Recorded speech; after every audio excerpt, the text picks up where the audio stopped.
नमस्कार, मेरा नाम है डॉक्टर मनीषा और एक बार फिर से स्वागत है आप सबका मेरे चैनल MK होम केयर पे, जहां हम बात करते हैं हेल्थ डिसऑर्डर के बारे में, स्किन केयर और हेयर केयर के बारे में और जानते हैं उनसे रिलेटेड होम्योपैथिक ट्रीटमेंट। तो आज का हमारा टॉपिक है प्रीमेच्योर ग्रेइंग ऑफ हेयर, यानी कि समय से पहले बाल सफ़ेद होने की समस्या। तो चलिए जानते हैं इसके बारे में सब कुछ, जानते हैं कि क्या क्या कारण हैं जिनकी वजह से समय से पहले जो है आप हमारे बाल सफ़ेद होने लगते हैं, और साथ ही जानेंगे कि होम्योपैथी के ज़रिए कैसे आप इस समस्या से बच सकते हैं, कैसे आप समय से पहले बाल सफ़ेद होने से रोक सकते हैं। तो चलिए वीडियो शुरू करते हैं, लेकिन उससे पहले अगर आप मेरे चैनल पे न्यू हो, अगर आप पहली बार देख रहे हैं मेरा वीडियो, तो चैनल को ज़रूर सब्सक्राइब कर दीजिएगा। और अगर वीडियो पसंद आता हो, वीडियो में कुछ भी हेल्पफुल लगता हो, तो वीडियो को ज़रूर लाइक करें और शेयर कर दें अपने फ्रेंड्स एंड फैमिलीज़ में। अब यहाँ पे ये जान लेते हैं कि समय से पहले बाल सफ़ेद होने का क्या मतलब है।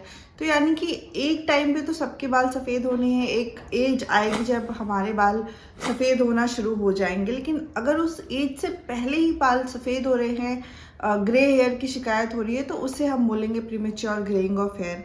अब वो एज जो है अप्रॉक्सीमेटली मैं ऑन एन एवरेज बताती हूँ कि 30 इयर्स होती है। तो 30 इयर्स के बाद अगर आपके बाल सफ़ेद होना शुरू हो रहे हैं तो वो क्वाइट नॉर्मल है, लेकिन अगर 30 इयर्स से पहले ही आपके बाल सफ़ेद होने लग गए हैं तो वो प्रीमेच्योर ग्रेइंग ऑफ हेयर में कंसिडर करी जाएगी। और 30 इयर्स के बाद भी ऐसा नहीं है कि जैसे ही 30 इयर्स आपने हिट किया उसके बाद से आपके बाल तुरंत पूरे सफ़ेद होने लग गए। तो 30 इयर्स के बाद भी it should be a gradual process, धीरे धीरे करके आपके बाल अगर ग्रे हो रहे हैं, सफ़ेद हो रहे हैं बाल, तो वो एक नॉर्मल प्रोसेस है। लेकिन 30 से पहले तो बिल्कुल सफ़ेद नहीं होनी चाहिए, और 30 के बाद भी धीरे धीरे ग्रेजुअली अगर बाल सफ़ेद हो रहे हैं, लाइक हर साल जो है 1% या 2% बाल सफ़ेद हो रहे हैं, तो इस तरीके से हो रहे हैं तो ठीक है।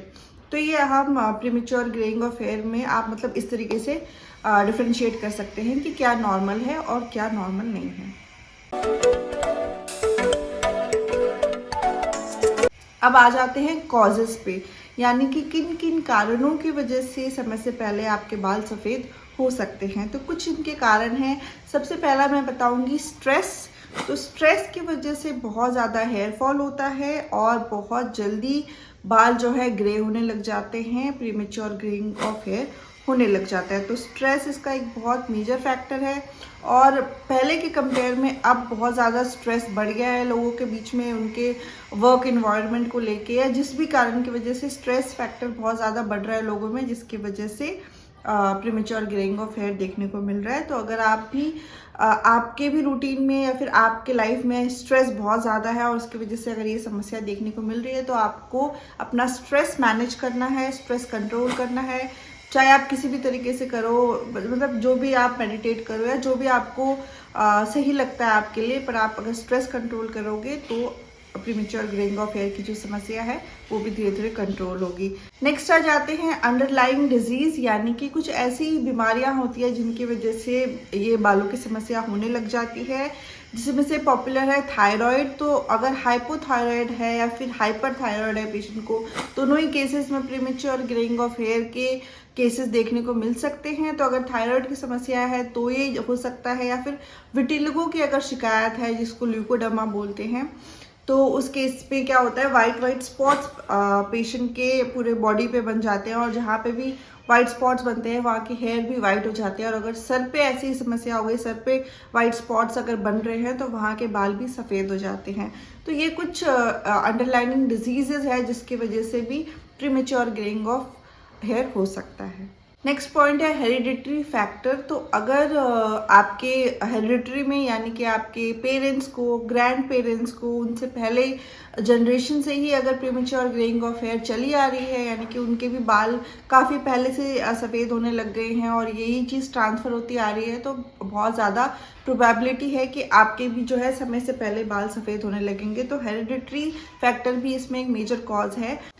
नेक्स्ट है स्टेरॉइड्स। तो अगर हाई लेवल का स्टेरॉइड्स आप ले रहे हो, आपके बॉडी में हाई लेवल ऑफ स्टेरॉइड्स जा रहा है बार बार, चाहे आप खुद से ले रहे हो या फिर कुछ मेडिकल रीज़न है, किसी चीज़ की वजह से, कोई बीमारी की वजह से, क्योंकि कई सारे ऐसे डिजीज़ेज़ है जिस कंडीशन में डॉक्टर आपको स्टेरॉइड्स देते हैं, जैसे कि रूमेटॉइड आर्थराइटिस हो गया या फिर अस्थमा वगैरह में भी स्टेरॉइड्स दिया जाता है।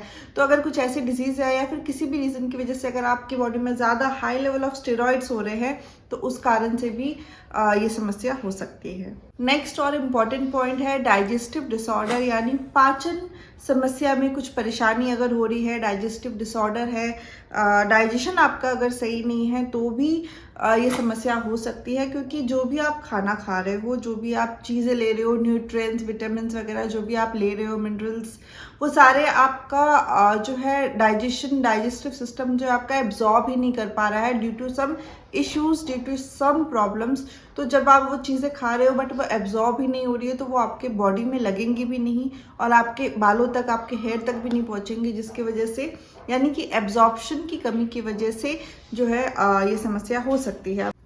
तो vitamin B12, iron, copper, folate deficiency, vitamin C, vitamin D, इन सभी डिफिशिएंसी की वजह से भी प्रीमेच्योर ग्रेइंग ऑफ हेयर की समस्या हो सकती है।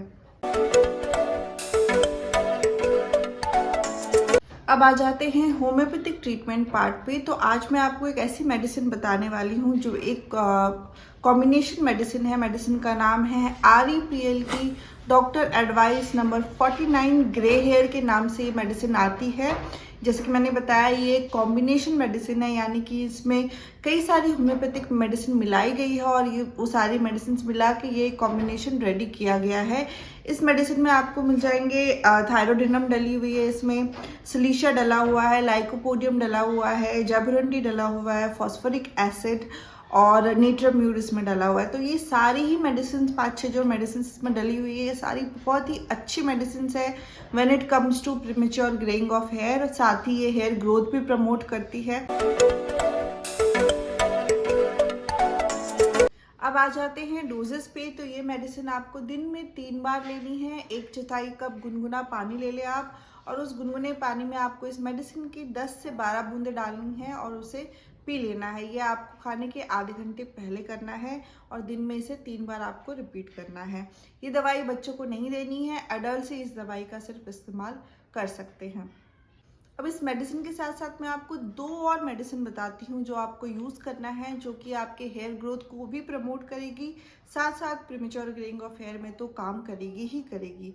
तो ये 2 मेडिसिन भी आप डेफिनेटली यूज़ करें अगर आप ये कॉम्बिनेशन यूज़ कर रहे हैं तो। सबसे पहली मेडिसिन है विस्बाइडन 30। ये मेडिसिन आप यूज़ करें, बहुत ही अच्छी मेडिसिन है। होम्योपैथी में इस टॉप ग्रेड मेडिसिन में से आती है। जब भी हेयर रिलेटेड कंसर्न या फिर हेयर ग्रोथ के लिए अगर बात करूँ मैं तो उसमें ये बहुत अच्छा काम करती है। तो विस्बाइडन 30 आप दिन में इसे 2 बार ले लें। 1 चम्मच पानी में 2 बूंद डाल के इसे पी लें, ऐसा आपको दिन में 2 बार करना है।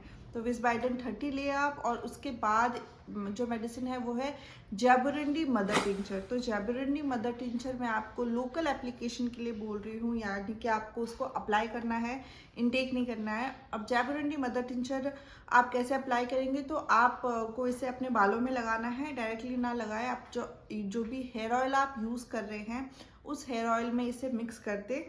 तो फॉर एग्जांपल जैसे 100 ml की आपके पास हेयर ऑयल है, आपकी बॉटल जो भी आप यूज़ कर रहे हो, या फिर अगर आप कुछ स्पेसिफिक यूज़ नहीं कर रहे हो तो आप कोकोनट ऑयल जैसे ले सकते हैं और उसमें जाबुरंडी मेडिसिन मिला सकते हैं। जैसे कि 30 ml की बॉटल आती है वो आप 100 ml में मिला दीजिए।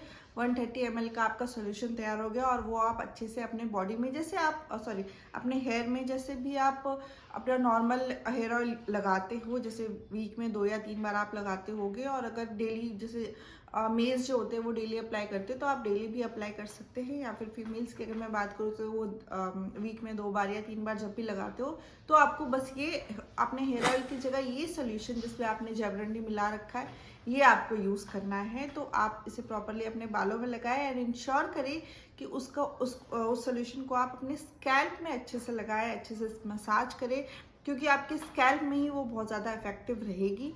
तो प्रॉपरली अच्छे से मसाज करें और फिर आप वॉश कर सकते हैं। तो इस तरीके से जाबुरंडी मदर टिंचर आपको यूज़ करना है, साथ में विस्बाइडन मेडिसिन यूज़ करनी है, और REPL की डॉक्टर एडवाइस नंबर 49 जो मैंने आपको बताया, ये तीनों मेडिसिन आपको यूज़ करनी है। अब आ जाते हैं कि ये मेडिसिन आपको कितने दिन यूज़ करनी होगी इफेक्टिव रिजल्ट्स देखने के लिए। तो ये मेडिसिन आप कंटिन्यूसली 4 to 5 मंथ्स यूज़ करेंगे, उसके बाद ही आप अपना कुछ, क्योंकि प्रीमेच्योर ग्रेइंग ऑफ हेयर एक ऐसी समस्या है जो कि टाइम लेती है। अगर आपके बाल सफ़ेद हो रहे हैं काफ़ी इंटेंसिटी में, तो आपको इस मेडिसिन के रिजल्ट्स देखने में टाइम लगेगा। तो आप आराम से 5 महीने या 6 महीने इस मेडिसिन को यूज़ करें और उसके बाद डिसाइड करें कि क्या जो भी रिजल्ट्स आपके बालों में रह रहा है।